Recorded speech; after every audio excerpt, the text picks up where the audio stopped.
going on, everybody? It's your guy Realistic, and I'm doing another tutorial for soundoracle.net. And in this video, I'm going to show you how to get more space and depth in your mix without always having to rely on reverb. But first, before we get into that, if you haven't already, be sure to subscribe to this channel. That way you can stay up to date with videos just like this one. And also you get tips and tricks directly in your mobile feed. And of course, Oracle and I do have a few online courses out available right now: the art of vocal mixing, the art of beat mixing, and the art of mastering. I'll have a link in the description below for you to be able to sign up for those if you want. So we're going to dive into this technique. I do have some philosophy beforehand. If you're just here to be able to see what the settings are and this and that, I'll have the timestamp right here for you to just be able to know what that is, and then you just go click on it and fast forward. But if you do have the time, I really do encourage you to kind of listen to the philosophy a little bit. I know that it can be tempting just to get the settings and dial that in, but to be a really good engineer, to be a really good mixing engineer, it's good to understand the philosophy sometimes. And I'll try to be quick with it, but when it comes to reverb, a lot of times when we're mixing, especially at more like a local level, you know, when we're working on our own stuff, we have it in our mind that the perception of reverb is a lot more than what it actually is. But if you really study actual professional sounding records, right, you'll notice that it's not as much reverb as we may think. The same thing happens with kick and bass. A lot of times we think it's much more exaggerated, but if you actually listen to mainstream music, it's not nearly as much as we may think it is, right? And so the same thing goes with our reverb, right? And so if you really listen to it, you'll notice that a lot of times that the vocals are a lot drier, right, than we actually perceived. And my mentor, Amon Jackson, he always has a really good saying that if everything has reverb on it, then nothing has reverb on it, right? And so what I mean by that is if we have just all this reverb just everywhere, then we can't even tell what has reverb on it, right? But if we tone down the reverb, or like, let's say for the lead vocal, just don't have any reverb at all, and then just have the reverb on, let's say, the background vocals or some ad libs, or just have it automated to where it's just, you know, showing up on certain words, the reverb means more, right? And now we can enjoy it more, and it has more of an impact. It's more important to the mix because we're not just getting used to it. We don't have this fatigue, right? And that's what I mean by the perception of reverb. And because a lot of professionally mixed records use that technique where there's not a bunch of reverb on the lead vocal and it's more on the background vocals or on certain parts, we have this perception that there's a lot of reverb happening in the track, because when it does actually show up in the record on a background vocal on a certain word, it means so much more, and we're like, wow, this reverb is huge. But really, when we're listening to the actual record, if you really study, it's not there much. So every morning I wake up and I go for a jog around my block here, right? And I always throw in my AirPods and I listen to like a playlist, right? And it's all like professional songs. And because it's so, you know, close in my ears, I can really hear what's going on. And since I'm an audio nerd and I've been engineering for a long time, I, you know, happen to just really study what's going on just naturally, right? And I'd always noticed that these records, they don't have a ton of reverb on them. For instance, this morning I was jogging, and I know it's a little bit of an older record now, but the song I Like by Jeremiah came on, and I was paying attention to it, and I was like, there's like no reverb on his lead vocal at all. There is actually reverb on his background vocals. So he has these harmonies where he'll double up like the end of like the last word or two of each phrase, and they have reverb on it. So when he actually does have the reverb come in on those background vocals at the end of each phrase, the reverb just impacts and it hits so much more, and it has so much more meaning to it, right? Because we're not so used to hearing it. But I was really studying. I was like, yeah, his lead vocal doesn't really have any reverb on it. Same thing, I was listening to another record. I have a crazy palette of music, by the way. I listen to everything from 2 Chainz to Ariana Grande to Billy Joel, right? So don't judge me. But there was a song by Selena Gomez that came on, right? Same thing. There was like no reverb at all on her lead vocal, right? It was very dry. And I also know too, Jimmy Douglas does, he does quite a few Justin Timberlake records, and he had talked about how he doesn't throw reverb on Justin's lead vocals, right? And if you listen to Kanye records, right, there's not a lot of reverb really happening on his lead vocals either, because it can mean more, right? And there is a technique that we can do that can still create the depth and the space that we're looking for without always having to use reverb. There was a song recently that Amon Jackson and I had mixed for Rick Ross, Future, and Wale called Warm Words. If you actually listen to it, there's no reverb on Ross's vocals in the hook, right? Where he's singing warm words in a cold world. There's no reverb on that, right? We only put reverb on the background vocals, right? On his ad-libs that are going on in the background of that record. And that is a professional song. That's a mainstream song that we worked on, that we release, and Ross's vocals are practically dry on there, right?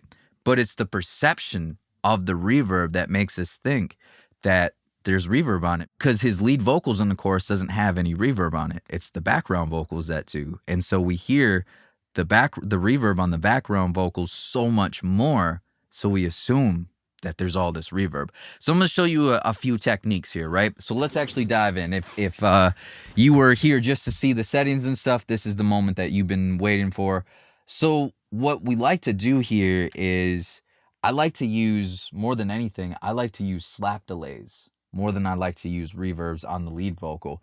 I'm actually at a point now in my career, and I've worked on so many professional records and, you know, so many stuff for mainstream artists, that I really have gotten to a point now where I look for any reason not to use reverb, right?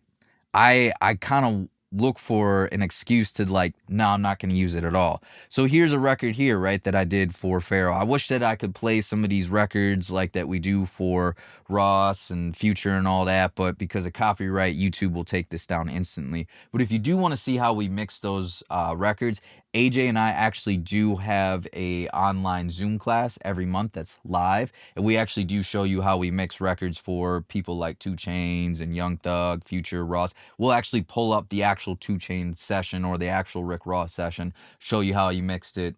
You'll even be able to dive in there through a remote access yourself as well, and you'll be able to touch a record by Rick Ross or Young Thug or whoever it may be that we're working on at that time. But for the sake of YouTube, I do got to stick with an artist that I work with, because we, you know, don't have to run into issues of YouTube taking it down because of label copyright ownership, right? But anyways, let's check out this record that I did for Pharaoh here, right? And there's actually no reverb on his lead vocal. It's the realest. One night only. I know that you've been lonely, 'cause don't nobody get you. A circle you're outgrowing. I wanna kiss you slowly. You like it and you show me. I'm present and I'm with you, but I already miss you. I hope it's not an issue if Okay, so there's a few things going on there, right? So let's go ahead and we'll start out with the lead vocal, what I did here, right? So I'm gonna go ahead and solo this. only. I know that you've been lonely, 'cause don't nobody get you. Okay, so it sounds like, you know, it's wet, right? It doesn't sound dry. And that's because I'm actually using a slap delay. I'm not using reverb. So let me show you here what I'm doing with the slap delay. I'm going to bypass the slap delay that I have on here now, and we're just going to start from actual scratch here, right? So first thing that I do is I always do this as a send, right? I don't want to put this on as an insert because, you know, I don't want to lose, especially for a lead vocal, I don't want to risk losing some depth or anything like that. And also too, since we are dealing with a actual delay plugin, I don't actually want to shift the timing of the actual lead vocal. So we're going to use this as a send to blend it in. I do have a video on why you should use sends and returns. So if you want to watch that, I'll put that at the top of the screen so you can click on that there. All right, so the first thing that we're doing is, since this is a send, we're going to put the wet dry at 100% here, right? All right, for the sake of this, we'll start off by keeping the send right at 0. We'll turn it down later. You saw that I had it at -20, but for the sake of why we're working on it, we want to hear it, you know, a little bit louder. All right, so I always got it locked in with the tempo. only. I know that you've been lonely. Cause Okay, so then what I do here is there's a few things I'm going to do. One is I'm going to switch this to a dual echo. So that way I can have different options on different sides. So that's going to give me a nice perception of space, because we have each side that's slightly doing something different. And so that's going to trick the ears into thinking that there's more depth and space going on because there's a slight shift going on. By the way, you can use any delay plugin. It does not have to be Echo Boy. You could use H Delay. You could use a stock plugin. There's a Pro Tools one in here called Mod Delay that I used to use for years. You can use whatever it may be that you need to use. I use Echo Boy because I love Echo Boy, and this is just over the years of what I've gotten to really like. But anyways, yeah, so what we're going to do here is we're going to shift this down here to, it depends on the tempo, right? Either a 32nd note or a 64th note. It really depends on the tempo, right? So for the sake of this one here, right, it's a slower tempo. So because this tempo is at 105, right? So I'm going to do a 32nd note. If we had something that was like extremely slow, like a 60 or 70, I would probably do a 64th note. But basically, I'm looking for something that's around this 50 to 60 to 70 millisecond area, right? All right, so the first one I'm gonna lock in as a 32nd note, just straight there, so it's right on tempo. The next one, what I'm gonna do is on the other side, right? So echo 1 is gonna be the left side, echo 2 is gonna be the right side. It's different from a ping pong, because a ping pong is gonna go left and then right, whereas the dual echo will do left and right at the same time. It's just they do two different things instead of left and then right. Okay, so hopefully that makes sense. So what I'm gonna do on echo 2 is, yeah, I'm gonna have this at a 32nd note, but I'm gonna shift the time by like, just 10 milliseconds. So like I'm actually gonna do, instead of 71.4, I'm gonna do 61.4, right? So that's gonna give us a little bit of shift here. All right, and then the other thing that I like to do here is I like to do a little bit of a low cut here to just cut out some of the lows here. And then just a slight, you don't want to go too crazy on the high cut, because you don't want to make it sound like cardboard and make it sound hollow. But I just like to roll off a little bit here. And then this is the big thing, right? Is the feedback. We're gonna actually increase the feedback. That's where a lot of people go wrong with the slap delay, is actually they don't enhance the feedback, because the feedback is what's going to give it that reverb sound. only. I know that you've been lonely. Cause don't nobody only. I know that you've been lonely. Cause don't nobody get you a circle. Right? So now that actually kind of sounds more like a reverb, right? So then that's pretty much all you need to do, because I know H Delay and a lot of stock plugins don't have this next feature, but because I am using Echo Boy, I'm going to kind of show you my little extra sauce that I do with this. But one of the things I like about Echo Boy is I have these different styles, and I don't have a style that I stick with every single song, because every song is different, but I kind of go through and see which one I like. Only. I know that you've been lonely. Cause don't nobody get you a circle you're outgrowing. I wanna kiss you slowly. You like it and you show me. I'm present and I'm with you. So for this particular song, I actually do think I like the Echoplex one a lot more. I do know there was another Pharaoh record that I just mixed earlier this week, and I remember I used the tube tape. And then a month ago, because I'm working on Pharaoh's album right now, there was another record I did where I used the Space Echo, and I think there was another one where I used cheap tape. So it all just depends on what fits for the song and what fits for it. It's also preference. My preference on this one is the Echoplex. And then something else I usually like to do, because we are using Echo Boy and it gives us a little option to add a little saturation, I'm going to enhance the saturation a little bit. Only. I know that you've been lonely. Cause don't nobody get you a circle you're outgrowing. Okay, now what I can do is I can pull up this send here, and then I'm going to bring this down, right? It's going to be different between each record. I mean, this one probably -20, like we said in the beginning of the video for this record. But I've had songs where I've had to bring the slap delay down to -30. I've had songs where I've had it all the way up to -7.5. or -10, -15, whatever it may be. It all just depends on what the song calls for. Only I know that you've been lonely, cause don't nobody get you. A circle you're outgrowing. I wanna kiss you slowly. You like it and you show me. So you hear how much like depth and space that has, but it doesn't add the quite the how much reverb takes up. Reverb will take up quite a bit here. So let me bypass the slap. And what I mean by reverb will take up a lot of the sonic space. Sorry, sometimes I speak so fast. But what I'm saying is like the reverb sometimes will take up a lot of sonics. It will kind of mask different things. The slap delay kind of gets in and out of there really quick because it doesn't really have a long decay time because you see, we're at about 61.4 on one side and we're at 71.4 milliseconds on the other side. So kind of gets in and out really fast. Only I know that you've been lonely, cause don't nobody. So that's dry.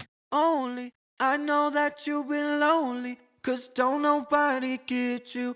Right, so we still feel like it's has some processing and wet. It doesn't quite feel like reverb. Now, if I actually just show you reverb instead, Only I know that you've been lonely, cause don't nobody get you. A circle you're outgrowing. see how much more space that takes up, and it just kind of adds a lot more. It can add muddiness, especially in the record. Here is the Pharaoh's vocal with the beat and has reverb on it instead of the slap delay. Only I know that you've been lonely, cause don't nobody get you. Okay, now same thing, but let's listen to it with the slap delay. Only I know that you've been lonely, cause don't nobody get you. A circle you're outgrowing. Right, so we can still have some depth and space, but it conflicts with the instrumental a lot more. Now, here's the other thing that we're going to talk about, right, before we end this video, is I do actually have reverb on the background vocals here, right? So if we look at the session, he has background vocals where he just has certain areas where he's doing this. I wanna kiss you slowly. You show me. So that actually has reverb on it. The lead vocal doesn't, right? So now when the background vocals come in and they're just drenched with all this reverb, it means so much more. It impacts more. It has more meaning. It has more purpose, right? So let's listen to it. Growing, I wanna kiss you slowly. You like it and you show me. So let's listen to it with the beat. Growing, I wanna kiss you slowly. You like it and you show me. I'm present and I'm with you, but Right, we can really hear the reverb on those background vocals because they just pop through, they cut through, they soar. Now let's switch this over. Let's take away the slap and put on the reverb here on his lead vocal and give this a listen and see how much does the background vocals really have a impact now. get you. A circle you're outgrowing. I wanna kiss you slowly. You like it and you show me. I'm present and Doesn't have quite the same impact. Let's go back to the slap delay. Really pay attention to how they respond to the background vocals. you're outgrowing. I wanna kiss you slowly. You like it and you show me. I'm present. And then with the reverb instead on the lead vocal. You're outgrowing. I wanna kiss you slowly. You like it and you show me. See how the background vocals get buried with the reverb? Listen one more time with the slap delay on the lead vocals instead. You're outgrowing. I wanna kiss you slowly. You like it and you show me. I'm present and I'm with you, but I already miss you. So yeah, it just really allows that to cut through a lot more, and it means so much more, right? It has so much more of an impact. All right, so then the last little thing I'm gonna show you here, because I do this sometimes. I didn't do this in the verse, right? And this is actually a really good example because it shows that not every situation is gonna call for this particular technique that I'm about to show you. There's records where I don't do this at all. There's records like for this one where I'm not doing this on the verse. I'm just doing this on the chorus. There are records where I do this on the verse and maybe not on the chorus. But anyways, we go over here. This is the chorus, right? Stay for the night. Boy, if you like, baby, we're chasing the sky. Maybe we'll fly if you want to. So what I did on there is I actually only have the reverb on the last word that he says. So then when the reverb actually does appear, it makes us think that this lead vocal is just so verbed out and so wet, because when it actually does appear, it's like, wow, that really pops because our ears aren't used to it.